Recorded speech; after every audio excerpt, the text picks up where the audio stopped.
Hello everyone, welcome you all in today's my class. In today's class, we will study chapter 1 of economics. Name is development. So let's start this video with this chapter. First, I will tell you what is content of in whole chapter. So first, important terms we will study. Second topic is economic development. Next, human development, national development, human development index, sustainability of development.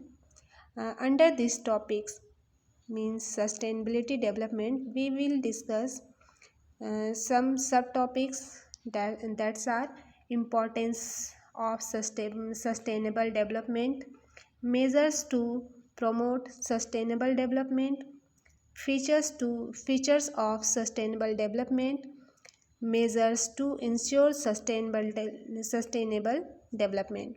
And next topic is development. What is development? And under this topic, development topic, some subtopics are features of a developed country and use of averages to compare development. And last topic is public distribution system. We will study in this chapter. So let's start this chapter with first topic, important terms. First we will understand some important terms in this chapter. So some important terms are its all terms are very important. It is also important to understand all these terms because all these terms have been used in the all content of this chapter. We will understand all these terms one by one. Okay, so let's start. First important term is body mass index. Short name is BMI. So what is body mass index meaning? So body mass index meaning is it is a measure of body fat based on height and weight that applies to adult men and women. Okay, so body mass index क्या है? यह एक ऊंचाई और वजन के आधार पर body में जो फैट है उसको मेजर्स या मापा जाता है जो कि जितने भी एडल्ट मैन एंड वुमेन्स हैं उन पे अप्लाई होता है. Okay, so second important terms है डेवलपमेंट. सो डेवलपमेंट मीन्स होता है विकास, जो कि हमारे इस चैप्टर का भी नाम है. So it means more income and for the higher income people need regular work, better wages and reasonable and fair prices of their products and services. तो डेवलपमेंट का मीनिंग है कि अधिक आय और उच्च आय के लोगों को अपने उत्पादों और जो भी सेवा हैं उनके लिए नियमित काम, बेहतर मजदूरी और उचित मूल्य की आवश्यकता होती है या मिलता है उनको, वही डेवलपमेंट है. Okay, next important term is developing countries means विकासशील देश. तो हम विकासशील देश किसको कहते हैं या डेवलपिंग कंट्रीज़ क्या हैं? So these are the countries in which income rises along with the standard of living are called developing countries. Okay, developing countries का मीनिंग क्या है? ये वे देश हैं जिनमें जो जीवन स्तर है, जीवन स्तर के साथ साथ आय में भी वृद्धि होती है. जहाँ जीवन स्तर जो है वो तो बढ़ता ही है, साथ साथ आय जो इनकम है वो भी बढ़ती है, तो उसे डेवलपिंग कंट्रीज़ कहा जाता है. Next important term of this chapter is economic activities. So activities that give an income in return, or in simple words activities which deal with money. So economic activity means आर्थिक गतिविधियाँ का मतलब है ऐसी गतिविधियाँ जो बदले में आय देती हैं या फिर सिंपल लैंग्वेज में कहें या सरल शब्दों में कहें तो ऐसी गतिविधियां जो पैसों से संबंधित है उसे इकोनॉमिक एक्टिविटीज़ कहा जाता है। Next important term is economic development means आर्थिक विकास। It is a process whereby the national income and the per capita income of a country rises, and along with this the number of people living in poverty falls. More employment opportunities are created and standard of living among the poor section of society improves is known as economic development. सो आर्थिक विकास एक ऐसी प्रक्रिया है, एक ऐसा process है जिससे किसी देश की राष्ट्रीय आय और प्रति व्यक्ति आय में वृद्धि होती है और इसके साथ ही गरीबी में रहने वाले लोगों की संख्या में गिरावट आती है, रोजगार के अधिक अवसर मिलते हैं और समाज के गरीब वर्ग का जीवन स्तर में सुधार होता है। इसे ही आर्थिक विकास के रूप में जाना जाता है या इकोनॉमिक डेवलपमेंट के रूप में जाना जाता है। नेक्स्ट इम्पॉर्टेंट टर्म है इकोनॉमी मीन्स अर्थव्यवस्था। So the economy framework which helps us to describe the economic life of the country and its people. So economy जो है एक आर्थिक ढांचा है, इकोनॉमिक फ्रेमवर्क है जो देश और उसमें रहने वाले लोगों के आर्थिक जीवन का वर्णन करने में मदद करता है। Next term is fossil fuels. So what is fossil fuels? So a natural fuel such as coal और gas formed in the geological past from the remains of living organism. So fossil fuels जिसे जीवाश्म ईंधन भी कहा जाता है, ये एक नेचुरल फ्यूल है या प्राकृतिक ईंधन जैसे कि कोयला या गैस जो भी जीवित जीव हैं के उनके अवशेषों से भूवैज्ञानिक अतीत में बनता है, उसे ही फॉसिल फ्यूल कहा जाता है। Next word global warming. So a gradual increase the overall temperature of the earth's atmosphere generally attributed to the greenhouse effect caused by increased level of carbon dioxide, chlorofluorocarbons and other pollutants. So global warming क्या है?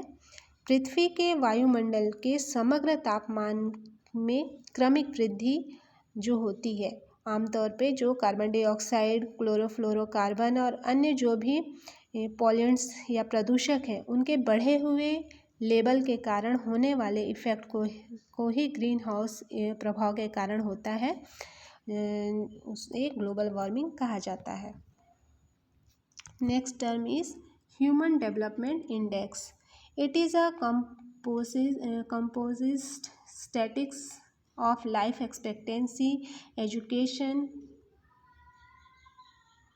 And पर capita income indicators, which is used to rank countries into 4 tiers of human development.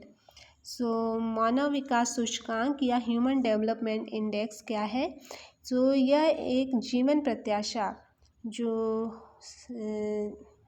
प्रत्याशा, education, life expectancy जिसे कहते हैं जीवन प्रत्याशा, और एजुकेशन और प्रति व्यक्ति आय के जो संकेतक हैं उनका एक समग्र आंकड़ा है जिसका उपयोग देशों के मानव विकास के 4 स्तरों में रैंक करने के लिए किया जाता है, उसे ही ह्यूमन डेवलपमेंट इंडेक्स कहा जाता है।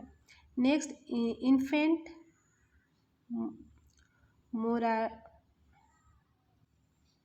इन्फेंट मोर्टेलिटी रेट मीन्स शिशु मृत्यु दर।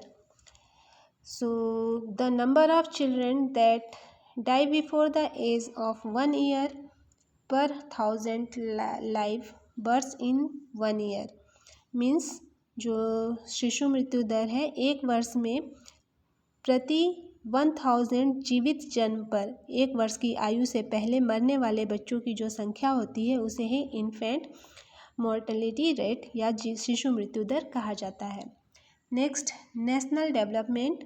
सो राष्ट्रीय विकास जिसे कहते हैं, so national development means an increase in per capita income and also self sufficiency of an economy. Means राष्ट्रीय विकास का अर्थ है प्रति व्यक्ति आय में वृद्धि और अर्थव्यवस्था की आत्मनिर्भरता। Okay, next sustainable economic development means सतत आर्थिक विकास। So what is sustainable economic development means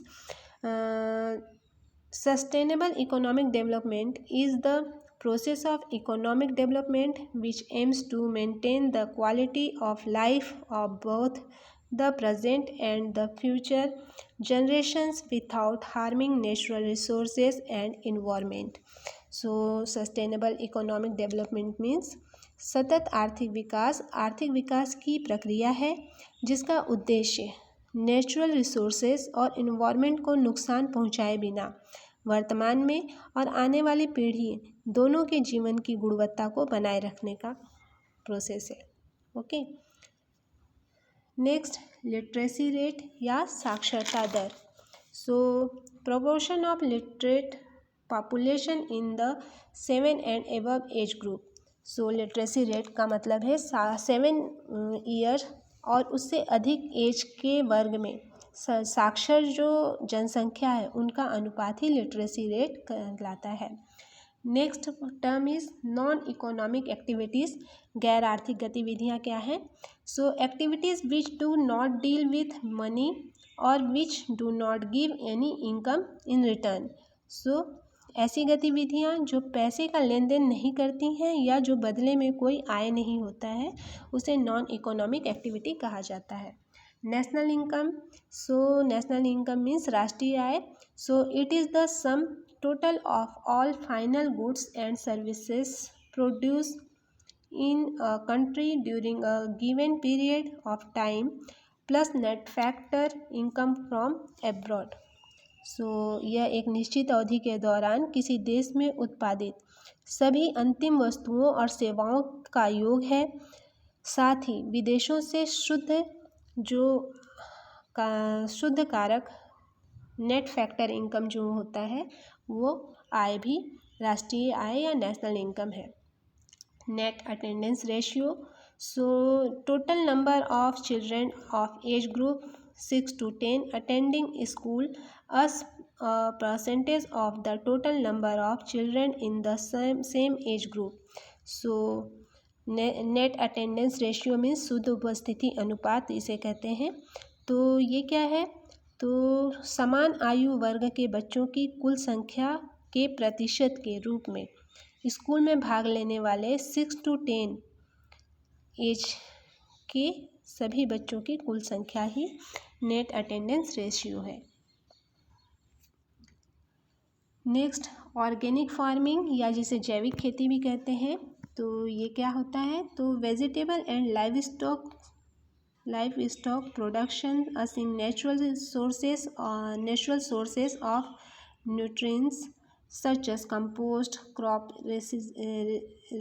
residue and manure, and natural methods of crop and weed control instead of using synthetic or organic orgochemicals means synthetic या अकार्बनिक कृषि रसायनों के use के बजाय जो पोषक तत्वों के प्राकृतिक स्रोत होते हैं जैसे खाद, फसल के जो भी अवशेष होते हैं ये सब, और फसल और खरपतवार नियंत्रण के प्राकृतिक तरीकों को यूज़ करके सब्जी और पशुधन का उत्पादन किया जाता है, उसे ही ऑर्गेनिक फार्मिंग कहा जाता है। Next term is per capita income. So average income of the person of a country. Per capita income means प्रति व्यक्ति आय, किसी देश के व्यक्ति की औसत आय को ही पर कैप्सिया इनकम या प्रति व्यक्ति आय कहा जाता है। Sustainable development. So sustainable development is maintaining a delicate balance between the human needs to improve lifestyle and filling all being and preserving natural resources and ecosystems on which we and future generation depend. Sustainable development या सतत विकास एक सतत विकास जीवन शैली और भलाई की भावना में सुधार के लिए मानवीय ज़रूरत के बीच एक नाजुक बैलेंस बनाए रखना है और प्राकृतिक संसाधन और पारिस्थितिक तंत्र को संरक्षित करना है, जिस पर हम और आने वाली पीढ़ियां निर्भर करती हैं। So last term is under country.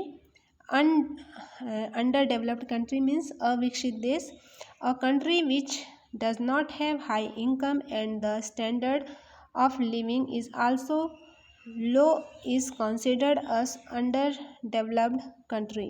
अविकसित देश क्या है? जिस देश की आय अधिक नहीं होती और जीवन स्तर भी निम्न होता है और उसे अविकसित देश कहा जाता है। सो dear students, I hope you all understood very well all important terms of this chapter. We will study the all topics of this chapter in our next class. I hope you understood the content of today. Thank you for watching.